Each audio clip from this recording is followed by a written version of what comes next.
We have an Aquaman trailer, Aquaman 2. It exists, Ricky. It's really happening. Are you excited to talk about it? It exists. Uh, Definitely something. Uh, Excited to talk about it. With you, of course. Yeah, let's go with a yes. I'm not gonna say a Yeah, resounding yes, but yeah, let's. I'm looking forward to talking about it with you, Doctor. let's lead off with it today. I, I, Why I, may- not? I, this is something where we were questioning if we were ever going to get this trailer. The promotion has been noticeably absent in the lead up to this. We're getting a trailer for a tentpole blockbuster for a sequel to $1 billion movie only 3 months before its release. A It seems Christmas release. Christmas release coming out December 20th. It's still in that hazy place, that blurriness of the DC universe, whether it's a part of James Gunn's DCU, whether it's going to be in the DC extended universe, or whether it's just more of a standalone type of project. It's had a very tumultuous but quiet lead up. It's been very, very odd. And we've got the trailer. Uh, I when I got the teaser for the teaser trailer, and there was just like 20-second blip, I was like, finally, we get something. But I was pleasantly surprised by it. I thought it looked great. And I shouldn't be too shocked because like the visuals were so good from the first Aquaman. To me, it was the best aspect of the movie. I do have some anticipation for this, despite its like the minimal implications it's going to have for future DC movies. I am kind of stoked for it. What was your reaction to the trailer, Ricky? I definitely wasn't as high on it. I don't think it looked bad or anything. I don't know. I think the vibes are off around it, so I think that's also kind of meddling with my vision of this trailer. You know what I think of it. It also kind of doesn't know what it is. I think still because the first half of the trailer is like, oh, here's an update on where Arthur is at his time because we haven't had a movie in 5 years or haven't seen Aquaman in a movie in 5 years. We saw him in Peacemaker randomly, and we saw him in the Snyder Cut. So like we haven't really yeah, what has he been up to? He has a baby, noticeably, who has was not in the trailer. The presumed mother, Amber Heard, Yes. of said baby, yes, noticeably absent. Definitely goes into like the tumultuous run up to this movie. Like, do we recast her? Right? Is she gonna? Are we just gonna hide her like we saw in this trailer? A lot of like interesting decisions that had to be made, I guess, when they actually had to make the final cut. Yeah, so like Amber Heard, what who knows like if she's even going to be shown here because it was initially before the Depp Heard situation. She was supposedly not in this movie a lot, but still in it. So it's going to be interesting to see if they cut her out entirely, and especially if they did do that, then that's a lot of that would cause a lot of problems from an actor's point of view and like actors' rights and things like that as well. But and again, this is from a studio that just had Ezra Miller star in the movie, Right. so it's very tumultuous relationship there. I bet I'm assuming, but again, like going back to the trailer, I just think there's a lot going on, and then they throw in like, oh, it's kind of like what we're gonna see with Deadpool and Logan. It's like, oh, this buddy duo that's gonna be trying to find this or fix this problem in Atlantis with Black Manta and Yaya. I just don't know. I don't know. I don't see the vision, and especially in a tumultuous Warner Brothers studio right now, DC. Yeah, because I like with this late breaking trailer and along with the Amber Heard stuff, there's also just questions about where it stands. Like I said, in the universe, there was test screenings for this movie, famously that included a post credit of Michael Keaton's Batman, and obviously those plans have been scrapped, so we can presume Michael Keaton's not going to be in this movie. And then we had Jason Momoa share this picture with Ben Affleck on set with him dressed as Bruce Wayne. It's like, oh, we're getting Affleck instead. And then we have this new DCU set with James Gunn, and that doesn't plan on really using any characters aside from his own, right, from the DCEU. So it's like now they have to decide how the ending of this movie actually works. I don't know how coherent this movie is going to be, and I think also we should break out the thermometer predictor. Maybe we should do that now, just because we're talking about how tumultuous this is. I think I don't think it's going to live up to the success critically and financially of the first one. It's not like it was a resounding critical hit, right? Aquaman from 2018, but did gross $1 billion, a huge movie overseas. I think this is going to hit like a 46%. You know, I think it's going to look great, but I think there's going to be the story's going to be a mess, I would guess. And seems like Momoa, I like Momoa, but is he really just acting? Is he actually acting? Is he putting much into the role other than just being Jason Momoa? I'm not completely sold after seeing this trailer, but visually, I think it's gonna be sick. Yeah, like the technical aspects of it. James Wan, back again, and of course Mr. Conjuring and Mr. Conjuring, Insidious, like Patrick Wilson being a part of this. Of course, he knew he was going to be back in this and playing a larger role with James Wan being involved still.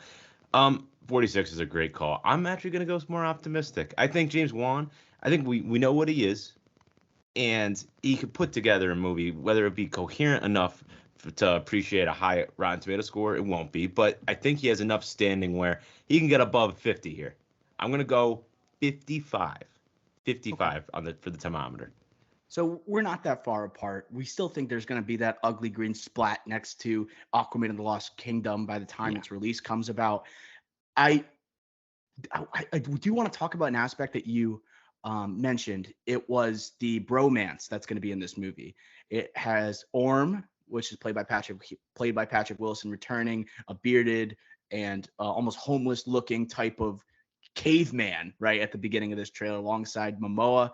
I think it was James Wan who called it like a bromance action adventure movie, and it just gave me a lot of Loki Thor vibes. You know, it just seems like we've seen this on screen before. But I thought Patrick Wilson was kind of an underrated aspect of the first Aquaman. I liked him as a villain. I think I liked him more than like Yaya actually as Black Manta, who is also returning to this film. That might be a little bit of a hot take, but yeah, I do like the dynamics. I think it's going to work with Momoa over the top, right, to the straight man that is like Patrick Wilson. I think that chemistry, I think it's going to work on screen, right, with them being on the same side, but also like the brother, but they're not brothers. Don't call me brother type of like vibe they got going on. I think it could be funny, and that's another aspect I'm looking forward to. Yeah, I think it could work too. It's just it's again, you have that bromance comedy part of it, straight guy like you mentioned, then you have the Momoa aspect of it all to kind of balance each other out. But then again, it's like then we have a Yaya who I agree with you. I don't think he was great in Aquaman. That Mhm. storyline didn't really work. And that was kind again James Wan of it all, not very coherent, I would say. And then remember the Randall Park storyline there Yeah. that Hmm. again, like that probably won't be brought up here. I'm assuming, or else we won't really want to get off the rails. But end of the day, I think it will work too. I just again, it's a big aspect to cover, especially if we're covering. Oh, he's a father now, and we're not going to acknowledge Amber Heard. And oh, right, Willem Dafoe couldn't be a part of this project this time around. Nicole Kidman's involved here. A bunch of Atlantis, a half a billion people that they have to cover, and some don't like, and some don't like Momoa Arthur. So again, it's a lot of moving parts. I don't have confidence it's going to be coherent enough for me to say I love this movie, but maybe I'll love it in different ways because this bromance will be a bright spot, hopefully. Yeah, and I think we should also talk about Yaya since like he's come up already. Uh, I thought he was just he went a little too hard in the first movie. Like I think something about Aquaman that was a little bit different. It was a little quirky. Some of the scenes you'll get like like, incredible underwater visuals, and then at times you also get like Jason Momoa like eating a rose in front of Amber Heard, and you get like 10 minutes of like a that's reminiscent of a 2000s romantic comedy. Like it's has some quirky moments, and Yaya is playing like that prototype evil villain, right? One note type of role. So I I love him as an actor. I just never thought like Black Manta was maybe best suited for him. I would love to see him. I can't wait for him to be Wonder Man for the MCU and see what he brings as a protagonist. We've seen him play like superpowered being and Watchmen with Dr. Manhattan. But yeah, I think this is a chance where he gets a little bit more screen time, right? He looks the part, but it was just like he was in the wrong movie by the way he acted in the first one. But what's your anticipation level for him? I think this is big for him because, like like we've been saying, we don't have high expectations for this movie. But yeah, just a few years ago, Trial of Chicago 7, we were thinking that he might be nominated for a Best Supporting Actor. You know, Yeah. so I think this is like try to get back on back on the right track here because again, what was he in recently? Ambulance, which I think Jake G kind of held was the lead of that film, really put making the film work. And I'm not saying he was amazing in it either. I'm just saying that was really his movie. And then he had Matrix Resurrections. Remember that? Like he was in the Matrix. He was a young Morpheus. So it's kind of a get right movie for him. Playing a villain. He doesn't have to carry the movie, but he could be a bright spot in like we were mentioning, a movie that doesn't have high expectations. It's kind of been a crazy 18 months in promo and like outside of this film, and with a Batman maybe involved, a Michael Keaton being involved. We have the Amber Heard situation, Warner Bros, DC, writer strike, everything. So yeah, James Gunn coming on. So yeah, this movie's definitely been lost in the mix here, and Yaya could be like oh yeah, I'm still really good at acting. Don't forget about me. Yeah. It seems like he's finding his like identity as an actor. Because you're right. We thought like, okay, he's playing Bobby Seale, like Trial of Chicago 7. Will he get an Oscar nomination? It's one of the probably the flashiest role out of a cast of A-listers. And here it's like you talked about, he's like Ambulance recently with Michael Bay, he's Matrix, Resurrections. So here I think he's just a box office star.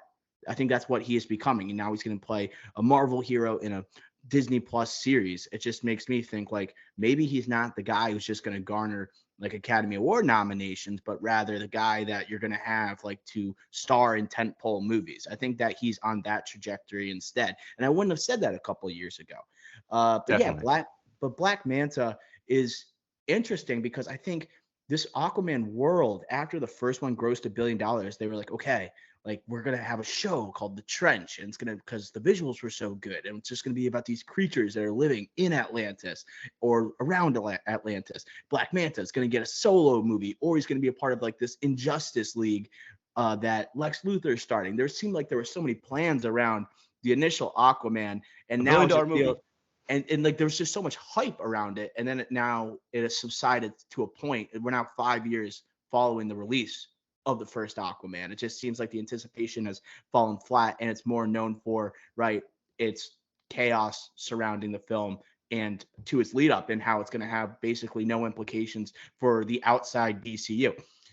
And I also was thinking this has a chance to be successful. Like Blue Beetle had no further implications, we presume, for the DCEU or the DCU.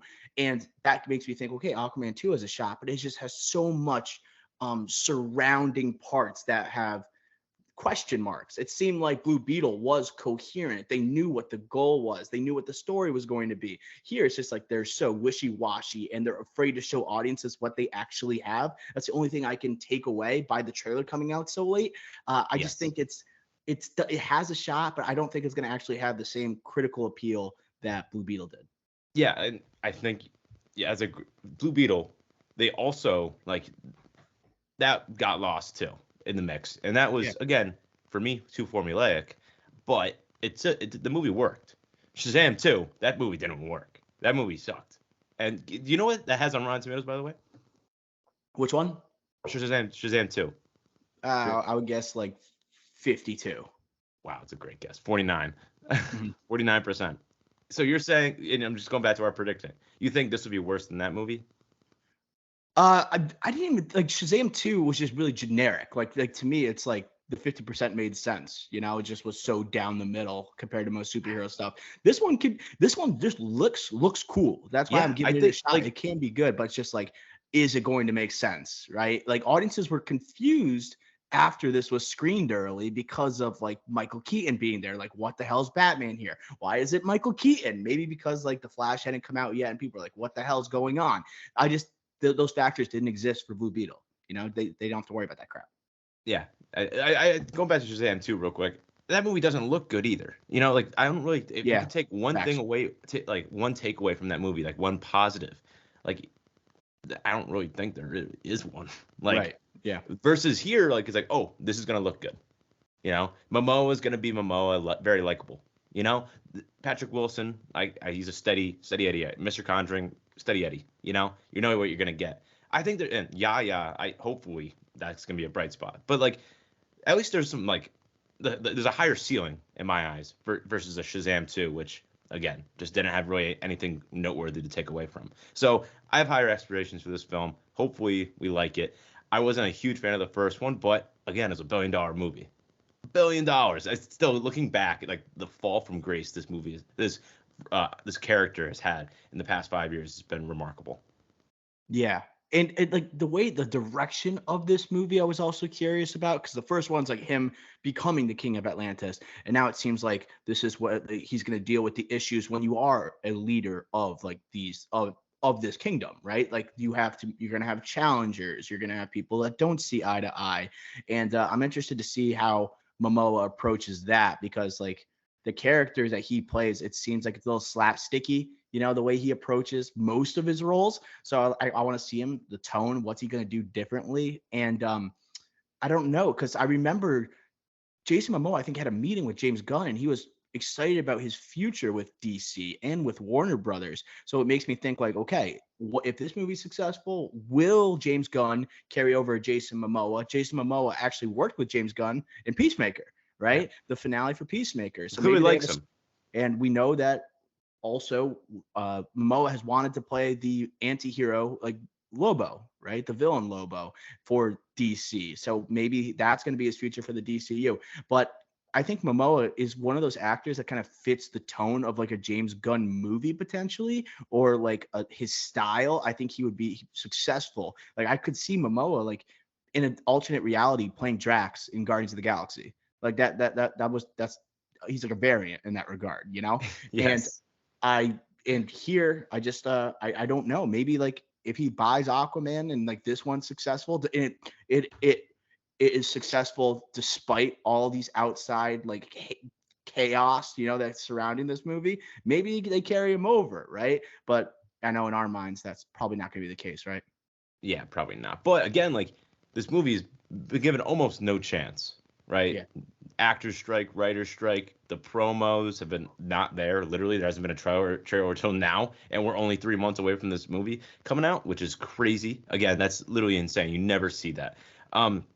Especially for a budget like this with the visuals, like you got to make back your money. You got to invest in yourself, right? In marketing, and they just clearly haven't done it. So this is really going to be all on Momoa, like to drive the box office, really, because he can't really promote it either. So it's like, is he gonna be able to hold the weight of this character of this movie down? Like and I think people like him again. So this will not make $1 billion, but can it make back its budget? Unlike the Flash, unlike Shazam 2, that's gonna be the real question. Yeah, you know what did make back its budget?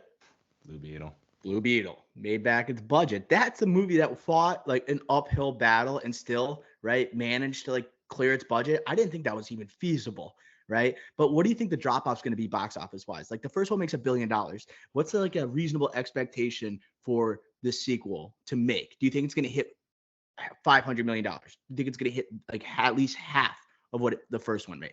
How much did the Flash make? Let's the The Flash box Flash? office. Yeah. I think it was like 382 million or something like that. Global 268. Oh my god. Oh my god. This makes more than that. Like I'll put like my foot down on that. It'll make more than the Flash, but at the same time, like similar to the Ezra Miller of it all, we have the Amber Heard Yeah. here. Yeah, so I think people are gonna like wonder how much is she in the movie. If they hear she's not in the movie, I think you get more people to see it, but it also makes a less coherent movie. It's just kind of like there's two sides of the coin there. Shazam 2 only made 134 million. That's insane. Yeah. Insane. So like I think this goes over 300. Wow, that is atrocious. Atrocious, those two results. And Blue Beetle, again, make good movies, see what happens. Don't worry about all this other stuff. Just make good movies. Blue Beetle. Quality first. Yeah, quality right? prevails. And like, again, I think the thing with Blue Beetle is that the opening weekend wasn't great, right? The domestic tracking was like under 20 million. But because it was a good movie, word of mouth spread, especially in this day and age, social media, the second weekend was good. Less of a drop off, and the third weekend. So that helps you out if you have a quality movie. So if Aquaman's at least likable with a likable character, or it's even good, dare I say, then yeah, it's gonna do a lot better than these two movies combined at the box office. My guess, it makes over $500 million. I'm gonna say that. I think we're kind of underestimating. Like if it's the first one didn't do outstanding domestically, right? We talked about the international aspect that this movie has, and we can't deny that Jason Momoa is a draw. He's a draw. People go to see his movies. He is a movie star, right? He's a movie star over like an actor, and I think he can put asses in the seats, and I think we should expect that. And I also don't want to underestimate another sequel. Like I remember talking about Avatar, right? Way of Water, and I was like, okay, is this like I challenged it the first that this would even make $1 billion, right? The Way of Water. When we saw the first trailers and everything, I'm like, who cares about Avatar? And I think I just underestimate like, hey, people like Aquaman, right? People will show up for Aquaman. People like Jason Momoa, right? So at least $500 million in my eyes, better than most recent DC releases, obviously. Yeah. And last thing, Aquaman. So yes, it made $1.15 billion.